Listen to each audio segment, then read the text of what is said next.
Speak to Khalil Jahshan. He's an executive director at the Arab Center, Washington, D.C. Thank you so much for being with us on the program. I want to start off by asking you of what you expect from this visit in terms of how Biden is going to approach it all. Is his tone going to change following his decision to step out of the race? Will he use his leverage to pressure Netanyahu now that he doesn't have to think about running for president again? Frankly, this is a visit that was brought about by very contradictory purposes or objectives. First, you get Netanyahu's objective, who's essentially coming here to express again his own policy and Israel's policy as in line with international law in Gaza, particularly with regards to the war there. And in line with U.S. policy, contrary to what we've heard thus far from the Biden administration and many other experts on the region. In terms of the Republican leadership, particularly in the House, that extended the invitation initially to him, to Netanyahu, to visit the Congress and to address the House or the joint session of both houses. These people have a totally different perspective. The purpose at the time, which was several weeks ago, to embarrass Biden, to show that Biden's policies are failing in the Middle East and that he has become the enemy of Israel and has imposed all kinds of restrictions on the ability of Israel to wage war and a war essentially of genocide in Gaza. As far as Biden is concerned, he was hoping that by now that he would have achieved enough progress with regards to the talks for a ceasefire and exchange of hostages and prisoners.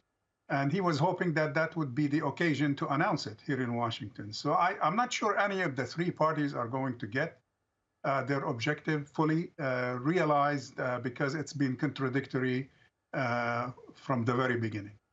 Right. Our correspondent earlier said that Netanyahu may be dragging his feet on reaching a ceasefire deal, especially with Biden and the uncertainty that's happening in U.S. politics right now. Do you think that's the case? Oh, definitely. I mean, he has made an art of rejectionism from the very beginning of this war, going back to 9+ months ago. He has, even though he has issued his own conditions for the ideas that President Biden has announced on May 31st with regards to what makes a legitimate ceasefire, and these were essentially Israeli ideas. He has obstructed every one of them since then. And he continues to obstruct the most recent attempts to reach an agreement. So it's hard to understand what the Secretary of State and the National Security Advisor keep talking about. We are around the corner in terms of achieving an agreement, yet the Israeli government has not brought itself even 1 millimeter closer to an agreement and to accepting, if you will, a legitimate long-term ceasefire. Well, what we do know is that at least 70% of Americans want a ceasefire in Gaza, and their calls have fallen on deaf ears from the Biden administration. To what extent will it affect the Dems at the ballot box, especially in swing states with large Arab population like Michigan? You know, when you look at this visit and if you will, the departure of Mr. Biden from the Democratic ticket, there is absolutely no mention of Gaza. There is no mention of the war in Gaza. There is no mention of what's happening in Palestine. I have a feeling, my own interpretation, with all due respect to other analysts, is that the war in Gaza did play a significant role in the conditions that led the president to essentially leave the Democratic ticket.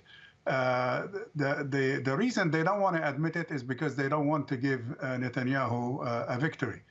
That's what he is here to celebrate, really. I mean, this visit is essentially a tightrope politically.